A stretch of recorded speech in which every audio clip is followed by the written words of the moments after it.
네, 이번 시간 시작해 보도록 하겠습니다. 자, 실강 문제 받으셨죠?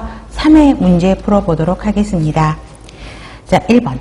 일정 시점에서 기업의 재무상태, 자산, 자본, 부채를 설명하기 위해 작성되는 재무제표를 우리 뭐라고 하죠?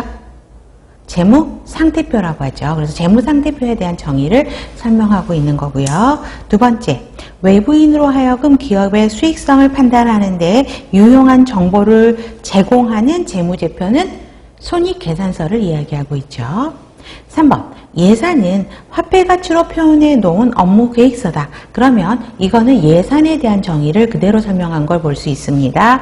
3번은 동그라미고요. 4번, 자, 예산의 방법 중에 전문적 지식이 많지 않아도 가능하다. 간단하고 신속하게 수행할 수 있는 예산 방법은 점진적 예산 방법을 이야기하고 있죠. 5번은 자, 어떤 예산 방법에 대한 설명일까요? 부서장이 매번 필요한 예산에 대한 합당한 근거를 제시하고 그 정당성에 대한 예산을 분배하기 위해 모임에 참여하여 예산을 세우는 방법? 연기준 예산에 대한 정의를 설명하고 있죠. 6번. 자, 연기준 예산은 과거 지출의 적절성을 새로운 시각에서 분석한다, 사정한다. 여기까지는 어때요? 맞는 말이죠. 모든 사업을 지속해왔던 사업도 다시 제로 베이스에 놓고 우선순위를 가지고 따지는 거기 때문에 맞고요. 그렇기 때문에 복잡하고 시간이 많이 소요된다. 이 문장도 맞죠. 목표지향 예산제도가 아니라 감축지향 예산제도죠. 그래서 제일 마지막 문장 때문에 틀린 거고요. 그러면 여러분들 질문 드릴게요. 목표지향 예산제도는 어떤 예산제도죠? 우리 PPBS 기획예산제도를 이야기하고 있죠. 그래서 마지막 문장 틀린 겁니다. 감축지향 예산으로 바꾸셔야 됩니다. 7번, 우리 예산 과정의 순서는 꼭 외우시라 그랬어요. 예산 편성, 심의, 확정, 집행, 결산 및 보고, 회계감사 순으로 이루어지죠. 동그라미고요. 자, 8번에서 주요 물품이나 프로젝트 비용, 여기서 가장 키워드는 주요 물품 프로젝트죠. 비용 등 일정 기간 동안 반복적으로 재사용되는 주요 장비 구입에 드는 예산은 운영 예산이 아닌 자본 예산이죠. 상대적으로 운영 예산은 1년 이내에 쓰는 물품에 대한 것을 들어가게 되죠.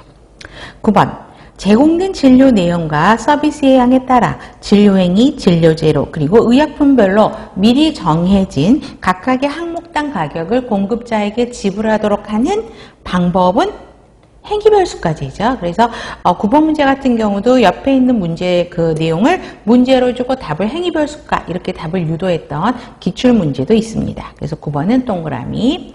10번. 자, 일당수까지입니다. 자, 서로 다른 간호 용량을 가지고 있는 각 환자에 대한 비용을 정확히 산정하지 못하죠. 정확히 산정해서 틀린 거고요. 산정하지 못하고 반영하고 있지 못합니다. 그래서 틀린 거고요. 11번. 심포가입수까지의 급여 대상자는 요양급여를 받고자 하는 입원한 건강보험 가입자, 의료급여 수급권자, 보험국비 대상자. 맞죠? 그래서 11번이 최근에 문제에도 나왔던 적이 있습니다. 동그라미고요. 12번. 환자 분류 체계에 의한 간호원가 산정 방법은 과잉 간호 서비스의 가능성이 높아진다? 아니죠. 과잉 간호 서비스의 가능성을 배제하는 거죠. 자, 그래서 틀린 거고 13번은 병원비 지출과 건강관리 비용의 내용 통제를 위한 수단으로 불필요한 서비스를 감소시키는 효율적 의료행위 진료 방식은 무엇인가 이렇게 물어보면 상대가치 체계에 의한 산정 방법이 아니죠. 그러면 답은 포괄수까지에 대한 내용을 설명하고 있죠. 그래서 동그라미고요. 그래서 동그라미가 아니라 13번은 상대가치 체계가 아닌 포괄수까지이기 때문에 13번은 X로 보시면 되고요. 14번. 상대가치 체계의 원가 산정 방법은 절대가치가 아닌 상대가치로 접근한다. 여기 맞죠? 점수화하고 이를 금액화하는 환산지수를 통해 보수를 결정짓는 방법. 맞습니다. 15번.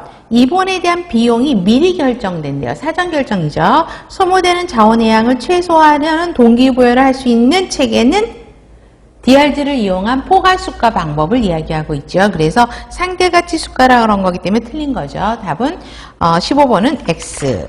16번. 포괄수가제는 진료의 자율성을 증진시킨다?